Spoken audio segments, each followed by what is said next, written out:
Hoje a gente vai falar de um dos meus álbuns favoritos de Taylor Swift. Ok. Se esse é seu primeiro vídeo aqui, olá, eu sou Carolina, eu falo sobre livros, filmes, séries, cultura pop e Taylor Swift. E um dos meus vídeos que eu fiz aqui, eu fiz 3 vídeos já sobre grandes celebridades da música, que foi sobre Taylor Swift, Ariana Grande e Britney Spears. E nesses vídeos de mais de 1 hora, a maioria deles, eu falo sobre a carreira toda delas, e um dos comentários me chamou muito a atenção e me fez querer fazer um novo quadro aqui no canal. Esse comentário foi da @bananinaane. É difícil de entender o seu arroba, mas uma querida que colocou: gostei muito do seu vídeo, sou uma nova fã de Taylor, e esse foi o primeiro vídeo bem explicado sobre o que aconteceu. Se você puder, faz mais vídeos dela e até mesmo sobre os álbuns de Folklore, Evermore, Midnights, falando sobre música por música. E é isso que eu vou fazer. Eu vou fazer vídeos explicando música por música de cada álbum. Mas vamos que vamos. Eu vou começar por Folklore, não só porque foi o primeiro que ela colocou aqui, e porque Folklore é um dos meus álbuns favoritos, mas porque Folklore a gente tem bastante informação sobre o que cada música é, porque tem um documentário na Disney da Taylor falando música por música o que é que ela queria falar naquelas músicas. O nome do documentário é Folklore, Sessões no Long Pond Studio. Mas no caso a gente sabe que Taylor não fala muito abertamente, tipo, essa música é pra tal pessoa, essa música foi exatamente sobre isso. Então a gente vai falar um pouquinho aqui também do que as pessoas, os fãs acham que cada música é sobre. Então antes de começar, vamos explicar um pouquinho sobre o que é esse álbum, como que ele surgiu. O álbum Folklore foi lançado no dia 24 de julho de 2020, ou seja, plena pandemia, e ela não anunciou, não fez nenhum grande anúncio, não tinha falado nada, no meio do nada saiu um álbum. Em abril ela tinha postado uma foto no Instagram falando "Not a lot going on at the moment", como se fosse assim, não tem muita coisa acontecendo no momento, e fãs malucos, Swifties, a gente gosta de fazer umas teorias nada a ver, né, de pegar detalhes aleatórios e achar que ela tá querendo dizer alguma coisa, porque na verdade a filha da mãe de vez em quando faz isso. Yeah. Então, a gente fica louco achando que qualquer coisinha é uma mensagem dela, mas ela só de vez em quando usa algumas coisas. Então, a gente fica criando várias teorias. Mas essa teoria, no caso, se tornou real, porque nessa legenda são 8 palavras. E o Folklore é o 8º álbum dela. Então, era como se ela estivesse dizendo: não tô fazendo muita coisa aqui no momento, mas na verdade eu tô sim, tô escrevendo um álbum todo. E esse é o 8º álbum, e daqui a pouco eu lanço ele. Inicialmente, a gente acreditava sim que era muito um álbum que ela escreveu no meio da pandemia. Tava ali meio entediada, com muita coisa na cabeça, como todo mundo ficou na pandemia, e ela inventou personagens e histórias fictícias como se fosse realmente folclores. Só que o tempo foi passando e a gente foi vendo que tem muita coisa ali que parece que tava muito na cabeça da Taylor, porque foram coisas que aconteceram com ela também. Então, com o tempo, a gente foi conseguindo desmistificar um pouquinho ali o que cada música quer dizer sobre a vida dela. E assim, conhecendo Taylor Swift, conhecendo os Swifties, eu não sei como a gente deixou isso tudo passar por muito tempo e achar que não foi nada demais mesmo não. O que aconteceu? A gente vê muito isso sendo de fato confirmado com, por exemplo, o discurso que ela faz no Eras Tour, que ela fala que esse álbum são sobre sentimentos imediatos que vinham na cabeça dela, e ela sentia que não era ela, era ela numa era vitoriana, fazendo sei lá o que, com uma pena e tudo mais, e aí você vê que ela tá falando que era ela que tá escrevendo essas músicas, e não necessariamente são coisas fictícias, são coisas sobre ela, mas essa ela vitoriana, essa ela que ela inventou. E esse discurso até foi mudando ao longo da Eras Tour, e ela foi falando que quando ela começou a criar Folklore, as histórias pareciam bem distantes dela, coisas que não tem muito a ver com a vida dela, só que com o tempo ela foi percebendo que os personagens não eram tão fictícios quanto parecia. Ou seja, ela confirmando pra gente que de fato muitas músicas ali são sobre coisas que ela passou. Normalmente quando ela lança um álbum, ela sempre dá uma carta também falando um pouco sobre esse álbum, e aí na carta de Folklore ela fala que a verdade fica meio que misturada ali com a ficção, sobre as coisas se tornarem meio realidade, ou era meio que ficção, ou eram algumas histórias contadas, era alguma fantasia. E é importante lembrar também que The One e Hoax são as últimas músicas que foram criadas. Elas foram criadas inclusive quando o álbum já estava todo pronto, e elas foram incluídas como a primeira e a última música do álbum. The One, a primeira, e Hoax, a última. E My Tears Ricochet foi a primeira música que ela escreveu para o álbum. Então vamos lá começar a falar de música por música, começando por The One.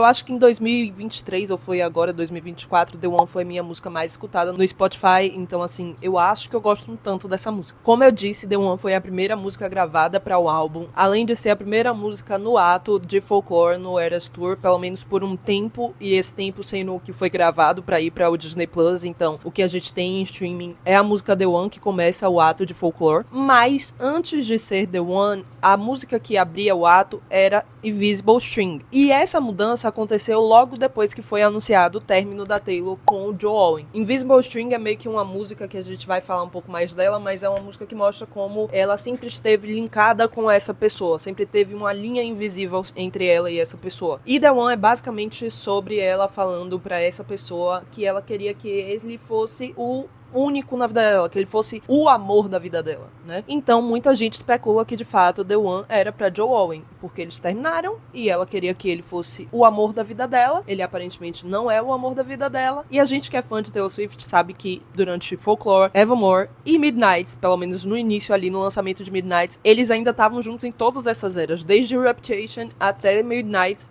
Joe Alwyn e a Taylor Swift estavam juntos em um relacionamento de 6 anos e pouquinho. Então, porque ela ia estar falando dele como se fosse uma pessoa que ela queria estar junto, mas que eles terminaram e não era ele o amor da vida dela? Bem, a gente sabe, através de algumas informações, inclusive do nosso querido Jack Antonoff, que algumas vezes eles tiveram alguns términos, e ali na era Folklore, a gente acredita que eles terminaram por um tempo, ou pelo menos passaram por uma grande guerra, ou qualquer coisa do tipo, e eles meio que terminaram e voltaram. Então, muitas músicas a gente acredita que são sim contos sobre o relacionamento dela com o Joe. A música começa: I'm doing good, I'm on some new shit, been saying yes instead of no, I thought I saw you at the bus stop, I didn't go. Que quer dizer basicamente, eu tô bem, tô fazendo coisas novas, tô dizendo sim pra coisas novas ao invés de dizer não, achei que eu tinha te visto no ponto de ônibus, mas não era você. E ela até fala nesse documentário da Disney como esse início de música é meio que ela, como se ela estivesse encontrando um amor que acabou, um ex-namorado, um ex-relacionamento. Então ela tá ali dizendo a ele: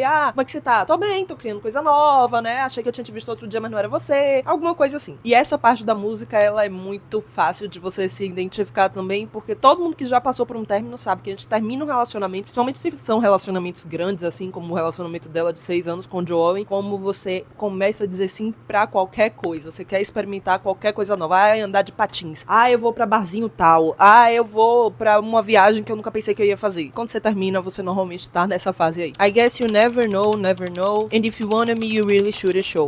And if you never bleed, you're never gonna grow. And it's alright now. Nessa parte ela fala, tipo, eu acho que a gente nunca vai saber. Se você não demonstrar, a gente nunca vai saber. E se você nunca sangrar, você nunca vai saber o que é realmente sofrer e crescer. Mas agora tá tudo bem. E a gente sabe que a Taylor Swift trouxe em várias músicas dela o Joe sendo representado pela palavra blue, que quer dizer azul, mas ao mesmo tempo em inglês eles usam muito o azul também pra se referir a momentos ruins, depressivos, e a gente chegou a essa conclusão de que o Joe, ele sofreu ou sofre com depressão. Ele já falou um pouco sobre a saúde mental dele, ela já falou sobre a saúde mental dela, que ela já passou por momentos depressivos e de que ela teve um relacionamento com uma pessoa que tava passando por depressão, e a gente acredita que essa pessoa é o Joe Alwyn. Então essa parte de eu acho que a gente nunca vai saber, a não ser que você fale, traz um pouco dessa parte da saúde mental do Joe Alwyn, do que ela tava passando, de tentar o máximo no relacionamento deles, mas parecer que ela não sabia se ele queria estar ali ou não. E essa ideia volta em várias e várias músicas dela. É meio que o que a gente acredita que aconteceu no relacionamento deles, que ele tava passando por alguma coisa com a saúde mental dele, e ele tava meio que negligenciando ali o relacionamento deles, e ela tentava fazer ele voltar e querer ficar com ela, e parecia que ele não queria. You know the greatest loves of all time are over now. Que quer dizer, um dos melhores amores do mundo todo agora acabou. Que eu acho que essa é uma das frases mais lindas em todas as músicas de Taylor Swift. Eu amo essa frase. In my defense, I have none for never living well enough alone. Que quer dizer, em minha defesa, eu não tenho nenhuma defesa. Eu nunca fui boa em lidar com as coisas sozinha. E depois ela repete, in my defense, I have none for digging up the grave another time. Que é como se ela falasse, em minha defesa, eu não tenho nenhuma por cavar a cova em outro momento. O que me mostra um pouco de ela tentando se defender, de estar toda hora passando por um momento, eu quero sair desse relacionamento, eu tô desesperada com esse relacionamento, mas eu não sei ficar bem sozinha, e eu sei que eu fico cavando a cova, terminando toda hora, mas que isso não leva a nada, porque eu sempre acabo voltando. Vamos pra segunda música do álbum, Cardigan.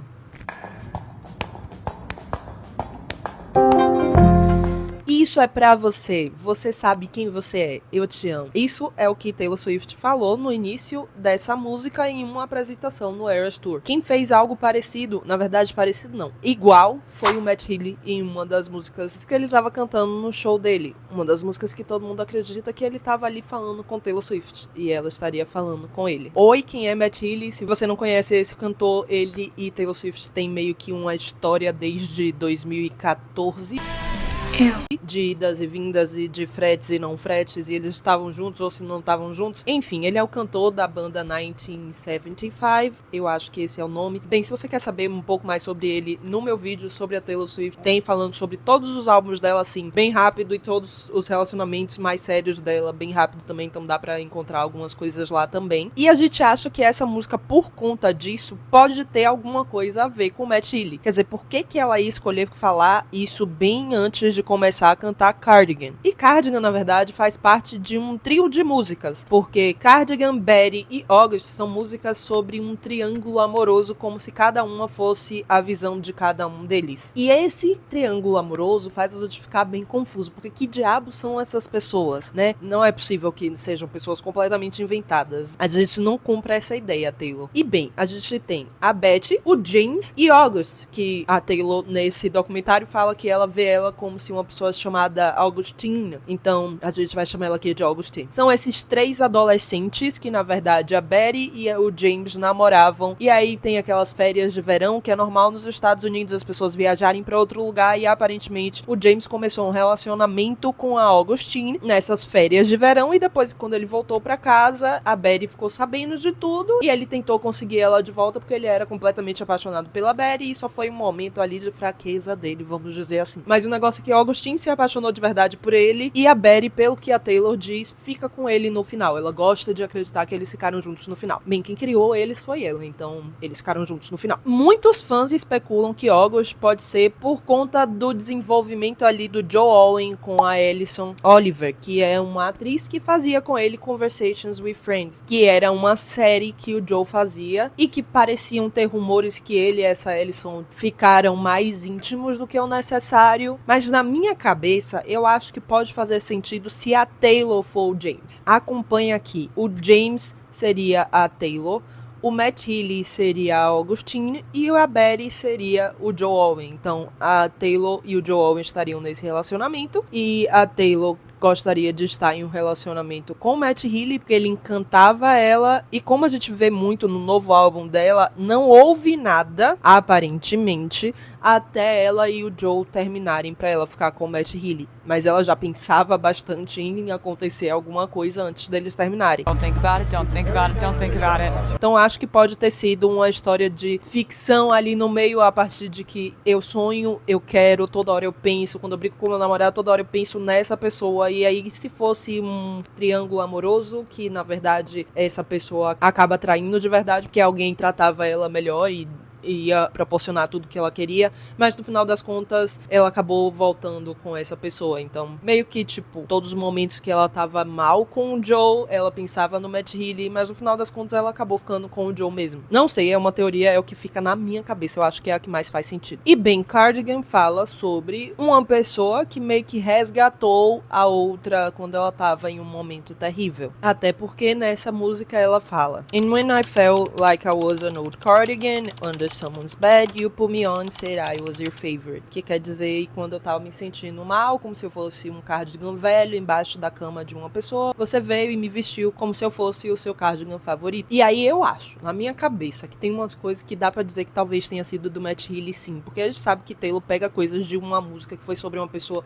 e depois quando ela vai escrever de novo sobre ela pega algumas frasezinhas, algumas insinuações que ela fez em uma música e usa novamente. Então a gente já percebeu que quando ela fala do Joe, ela normalmente traz o blue, e quando ela fala do Matt Healy, ela normalmente faz alguma alusão ao uso dele de substâncias químicas mais do que o necessário, então sobre esse abuso dele de substâncias químicas. E ela usa muito também falando sobre talvez o cigarro, de que eu não sei, mas o cigarro dele, porque ela sempre usa fumaça como uma referência pra ele. E em Cardigan ela fala: The smell of smoke would hang around this long. o cheiro de fumaça iria durar por tanto tempo, como se essa pessoa que ela ficou, o cheiro de fumaça dela durou muito tempo. Em How Did It End, que é uma música do The Tortured Poets Department, muito difícil falar o nome desse álbum, mas o novo álbum dela tem uma parte que ela tá falando Guess who we ran at the shops, walking in circles like she was lost, tipo, sabe quem a gente encontrou no meio do shopping ou do mercadinho, rodando como se ela tivesse perdida, que é uma referência de uma pessoa que acabou de terminar e tá perdida. E em Cardigan ela fala Chasing shadows in the grocery line, como se ela estivesse procurando por sombras na fila de compras do mercadinho. Então, será que não é uma referência a isso? Ela tava perdida no meio dos shoppings do mercadinho porque ela ficava procurando por sombras, procurando ver se ele tava ali ou não. Além de que, nessa música, ela fala Peter losing Wendy, uma referência a Peter Pan, de Peter Pan perder a Wendy porque ele não sai, né, da Terra do Nunca. E em The Tortured Poets Department, o álbum novo dela, que ela fala bastante do Matt Healy, tem uma música chamada Peter, que é sobre o Peter Pan, que é basicamente sobre ele nunca voltar da Terra do Nunca.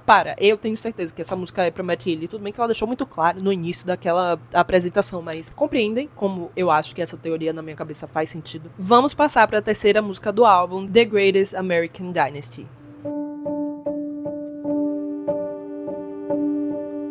Essa também adoro muito, principalmente a apresentação no Eras Tour, porque ficou muito linda. É muito lindo todos aqueles dançarinos com aquele figurino maravilhoso, a gente entra naquela história, a gente se sente naquele momento mesmo. E essa música é sobre Rebecca Harkness. E antes de começar a falar sobre essa música, e já que a gente tá falando sobre Rebecca, vamos só voltar a um detalhezinho aqui, que Rebecca, na verdade, tinha um apelido de Betty. A Rebecca, de verdade, ela tinha um apelido de Betty. As pessoas chamavam ela de Betty. E Betty é o nome de uma das personagens do Triângulo Amoroso. E aqui, nessa música, Taylor fala que ela é como se ela fosse Rebecca. Quer dizer, as referências todas deixam a gente maluca, porque nada faz sentido e tudo faz sentido. O que vocês acham que isso quer dizer? Na moral, deixa aí nos comentários pra gente falar mais sobre. Quando ela tá apresentando essa música no documentário, o Jack fala Not about you, but all about you. Tipo, não é nada sobre você, mas é tudo sobre você aqui nessa música. E quem era essa Rebecca? Rebecca Harkness foi uma socialite e filântropa americana na década de 60. Ela casou com Bill Harkness, o herdeiro de uma herança imensa lá, da Standard Oil, e ela era vista como uma pessoa muito excêntrica e era frequentemente alvo de críticas. Se envolveu em várias iniciativas filantrópicas, como apoio à arte e cultura, e ela era conhecida por esse estilo de vida muito luxuoso. Além disso, ela teve um casamento muito turbulento e uma série de escândalos associados à sua vida pessoal. O que a gente pode dizer que realmente parece muito com a Taylor Swift, que adora fazer coisas que apoiam a cultura e a arte, que tem relacionamentos turbulentos e que é muito alvo de críticas na mídia, né? Completamente Taylor Swift, essa mulher. E aí eu vou começar a falar sobre umas partezinhas da música, mas deixa eu dizer, não vou falar em inglês não, só vou falar a parte em português, meio que a tradução, e porque não tem necessidade de falar inglês e português, né? Na minha cabeça não tem necessidade.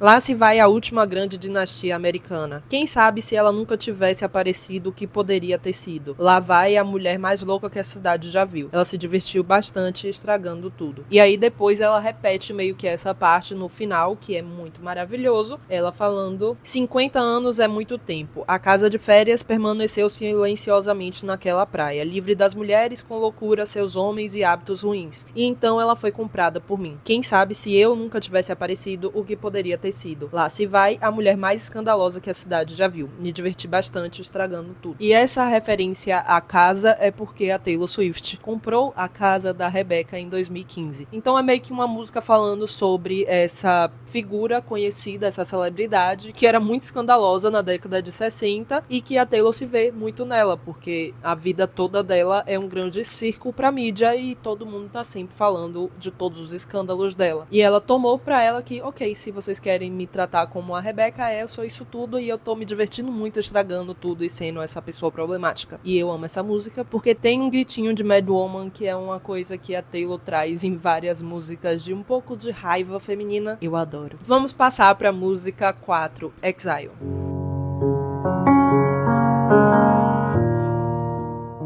Essa música foi escrita com o Joe, quer dizer, William Bowery, que na verdade é o nome que ele escolheu pra colocar nas músicas quando ele escrevia com ela. Que inclusive foi falado nesse documentário que quando tá assinado pelo William, na verdade quer dizer o Joe. Ela fala no documentário como ele fez a primeira parte inteira da música, ele tava meio que tocando essa primeira parte quando ela chegou em casa e ela ouviu ele tocando e cantando essa primeira parte. E assim ela acabou pedindo pra continuar escrevendo com ele. E como a gente pode achar que tava tudo bem com esse casal, sendo que essa é a música que eles escrevem juntos? Vamos prestar atenção no que é que tem nessa música, porque é uma das músicas mais tristes do mundo. Ó só o início da música que o Joe tava escrevendo. Eu consigo ver você em pé, querida, com os braços dele em volta do seu corpo, rindo, mas a piada não é tão engraçada. E você levou 5 minutos inteiros pra arrumar nossas malas e me deixar com isso, segurando todo esse amor fora do corredor. Daí a gente continua com essa parte linda. Eu acho que já vi esse filme antes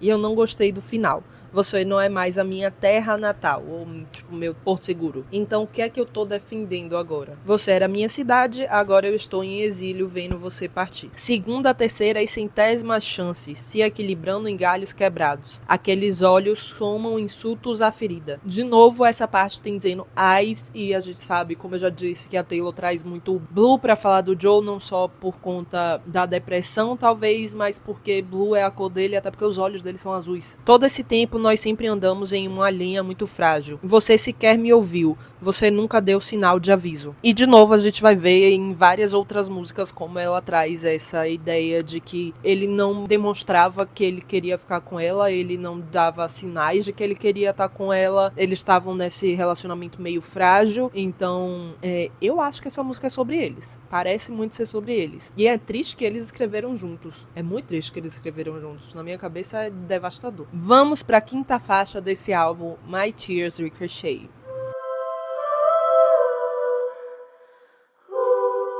Essa música que inclusive é a música do É Assim Que Acaba, o filme, e eu adoro os livros de Colin Hoover. É Assim Que Acaba e É Assim Que Começa, eu adoro. E a gente sabe que tá uma polêmica um pouco pequena, né, sobre o Justin Baldoni e a Blake Lively, e a Taylor Swift foi meio que arrastada pro meio disso tudo aí. A gente não vai falar muito sobre, é só pra lembrar que essa música ela foi usada como a música do filme que fala sobre violência doméstica. E não, essa música não é sobre violência doméstica. Essa música, na verdade, é sobre... Pela boca da Taylor Swift no documentário, era meio que sobre divórcio, sobre o final de um relacionamento e como quando você se separa de uma pessoa que te conhece tão bem, essa pessoa é a que mais pode te machucar. Porque uma vez ela foi sua melhor amiga, ela foi a pessoa mais importante pra você. Então ela sabe todos os lugares mais frágeis de você, tudo que ela pode realmente cutucar ali pra te fazer sofrer mais. E essa é a faixa de número 5. E pra quem não sabe, quem não é tão fã de Taylor Swift assim, acho que talvez não saiba que em todos os álbuns ela escolhe a música 5 pra ser a faixa mais emocionante, a mais triste, a mais íntima dela. Ela também usa a palavra karma e ambição pra poder estar falando um pouco dessa música no documentário, o que faz a gente tirar a teoria de que essa música, por mais que pareça ser uma música sobre um romance que acabou, na verdade traz muito sobre o relacionamento dela com o Scooter Braun e o Scott Borchetta, que é o cara que meio que tá ali na frente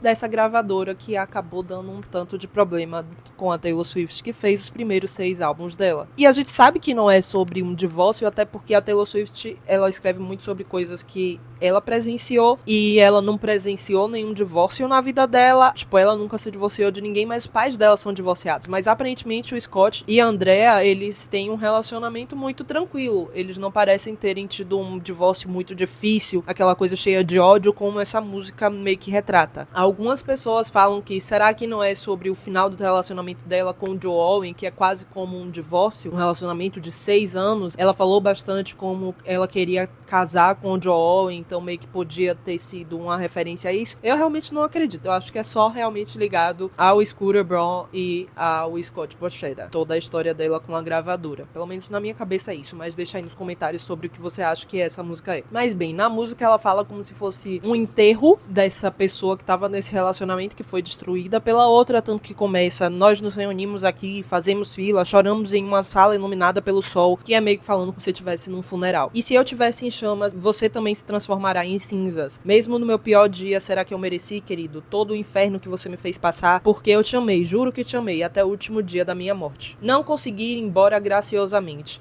e você é o herói que voa por aí, mantendo as aparências. Se eu estou morta pra você, por que você está no enterro? Xingando meu nome, desejando que eu tivesse ficado. Veja como minhas lágrimas ricocheteiam. Coisas que fazem as pessoas acharem que é pro Joe, eu acho que essa é a única frase que poderia ter sido pra ele. Pegamos pedras sem saber o que elas significariam, algumas pra atirar nos outros, outras pra fazer um anel de diamante, como se falasse dessa questão toda dela de querer casar com o Joe, mas eu realmente não acredito muito nessa teoria. Pra mim, essa é a parte mais linda da música, inclusive é a parte de mais raiva no Eras Tour, pelo menos eu acredito que é quando ela canta. E eu posso ir aonde eu quiser, em qualquer lugar que eu quiser, menos pra casa. Você pode ir atrás de mim, buscar por vingança, mas ainda assim sentiria minha falta profundamente. E eu ainda falo com você, quando estou gritando para o céu. E quando você não consegue dormir à noite, você ouve minhas canções de ninar roubadas. Então essa parte não deixa muitas dúvidas pra gente, que é sobre o Scooter Braun e o Scott Brochera. Eu posso ir aonde eu quiser, a qualquer lugar, menos pra casa. Ela pode fazer o que ela quiser agora, inclusive regravar todas as músicas dela, mas ela nunca vai poder ter as primeiras gravações dela, o primeiro legado dela, os primeiros 6 álbuns dela sempre vão ser deles. Ela não vai conseguir pegar isso de volta, ela não consegue voltar pra casa dela, compreende? E eu ainda falo você quando eu tô gritando pro céu, então eu ainda realmente falo com você quando eu tô com raiva, né? Eu tô sempre falando e pensando em você. E quando você não consegue dormir, você ouve minhas canções de ninar roubadas, que são as músicas que ela acredita que foram roubadas dela. Pra mim, não tem outra teoria além de que essa música é pra esses dois seres desprezíveis. Então, galera, o vídeo corrompeu, mas tudo bem, porque eu ia fazer de qualquer forma parte 1 e parte 2. Talvez eu tenha que fazer parte 3 agora, mas tudo bem. São muitas músicas e aí eu não estou em casa, como vocês podem ver. Eu tô viajando, inclusive vai sair vlog desses dias que eu tô aqui em Orlando. Não sei, 3 vlogs pra cada vlog, 5 dias que eu tô passando aqui. Então, se vocês quiserem, vão dar uma olhadinha lá. Eu faço vários conteúdos de livros, filmes e séries e cultura pop. Normalmente eu gosto de falar de Taylor Swift, porque eu sou viciada nela, então vai ter outros vídeos aqui. Em breve vem a parte 2, então se você gostou, por favor, deixa aí nos comentários dizendo o que mais você quer ver, qual é o próximo álbum que eu devo fazer esse tipo de conteúdo. Vem a parte 2 e a parte 3. Não esquece de se inscrever, de comentar, de seguir, de compartilhar, de fazer todas essas coisas, que ajuda muito. Criador de conteúdo pequeno é isso aí, a gente precisa de ajuda. Não esquece de olhar o link da descrição, onde tem todas as formas que você pode estar ajudando o canal, inclusive o link da minha lojinha de t-shirts, que tem t-shirts da Taylor Swift e de outras coisas. Tem o meu clube de assinatura, que é o clube de livros, um clube de leitura, enfim, várias coisas. Então não deixa de dar uma olhadinha. E é isso, até o próximo vídeo. Desculpa, vou ter que voltar no próximo com o resto das músicas. E é isso, tchau. Como ela gosta. Ei! Não! Não! Toma um brinquedo. Guinness, cada um com um brinquedo. Rebecca